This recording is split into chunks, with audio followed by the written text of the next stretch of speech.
बिस्मिल्लाहिर्रहमानिर्रहीम, अस्सलाम वालेकुम। तबस्सुम व्लॉग में आप सबको खुश आमदीद कहती हूँ और मेरी दुआ है कि अल्लाह में आप सबको खुश रखे, शादो आबाद रखे। बहुत शुक्रिया उन सब मेहरबानों का जिन्होंने हमारे चैनल को लाइक किया और सब्सक्राइब किया। तो चलते हैं आज की अपनी रेसिपी की तरफ। आज मैं आपके लिए लेके आई हूँ चना पुलाव की रेसिपी। ये वो रेसिपी है जो हम बाज़ार से चना पुलाव की देग बनवाते हैं, तो आज हम उसी को फॉलो करते हुए घर पे चना पुलाव बनाएंगे। तो उसके लिए हमने सबसे पहले चनों को उबालना है।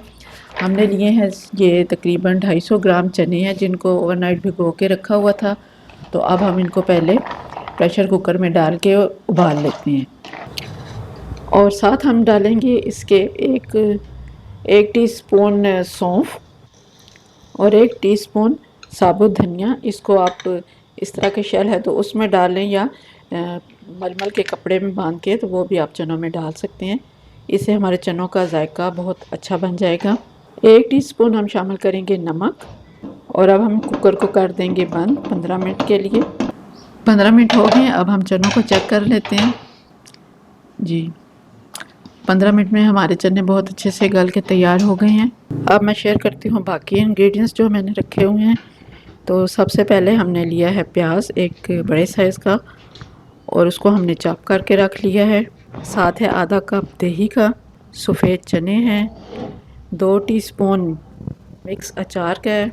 यहाँ पे है धनिया, कुटा हुआ धनिया, सफ़ेद ज़ीरा, काला ज़ीरा और सौंफ, टमाटर, खड़ा मसाला, नमक, कुटी लाल मिर्च, गरम मसाला पाउडर, लहसुन अदरक का पेस्ट। पतीले में डालेंगे आधा पाव घी या 125 ग्राम और उसमें पहले हम शामिल करेंगे खड़ा मसाला जिसमें काली मिर्च, लौंग, दालचीनी, तेज़पत्ता और बादी खताई शामिल है। पहले हम इनको इसमें रोस्ट कर लेंगे। अब हम शामिल करेंगे इसमें प्याज, उनको फ्राई करना है। प्याज ब्राउन होने के बाद हम उसमें शामिल कर देंगे लहसुन अदरक का पेस्ट। ये तकरीबन 2 टीस्पून है और इसको भी घी में थोड़ा सा फ्राई कर लें। लहसुन अदरक को भूनने के बाद हम उसमें शामिल कर देंगे थोड़ा सा पानी और पानी हम वही इस्तेमाल करेंगे जो चनों को उबालने के लिए हमने इस्तेमाल किया था। उसको फेंकना नहीं है, वो हम इनने चावलों में शामिल करना है। अब शामिल कर देंगे जो सौंफ, कुटा हुआ धनिया और सफ़ेद ज़ीरा और काला ज़ीरा रखा था वो भी साथ शामिल कर दें।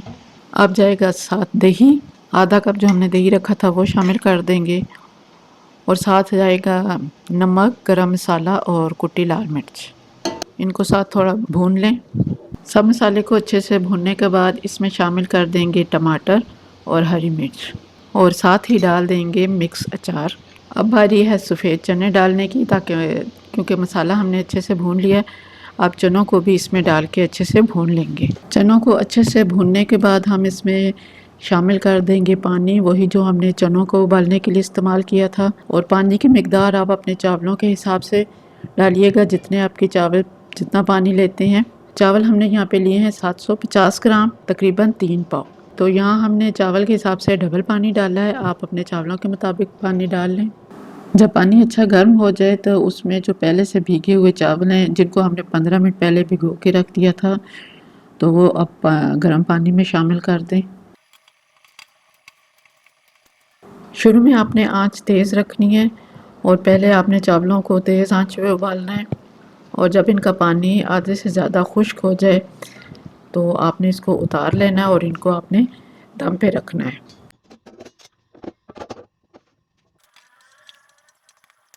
यहाँ पे आपने इसको 10 मिनट का दम देना है। चना पुलाव को मैं कचूमर सलाद और रायते के साथ सर्व करूँगी। लीजिए हमारा पुलाव तैयार है। अब हम इसको सर्व करेंगे। इस पुलाव का जायका और खुशबू बहुत शानदार होती है, तो आप एक दफ़ा इस रेसिपी को ज़रूर ट्राई कीजिएगा और पसंद आए तो इसको लाइक और शेयर भी ज़रूर कीजिए। और अगर आप हमारे चैनल पर नए हैं तो हमारे चैनल को सब्सक्राइब कर लें। अल्लाह ताला आप सबको अपने हिफ्ज़ व अमान में रखे, आपके रिज़्क़ में बरकत अता फ़रमाए। फिर मिलते हैं किसी और अच्छी सी रेसिपी के साथ। तब तक के लिए अल्लाह हाफ़िज़।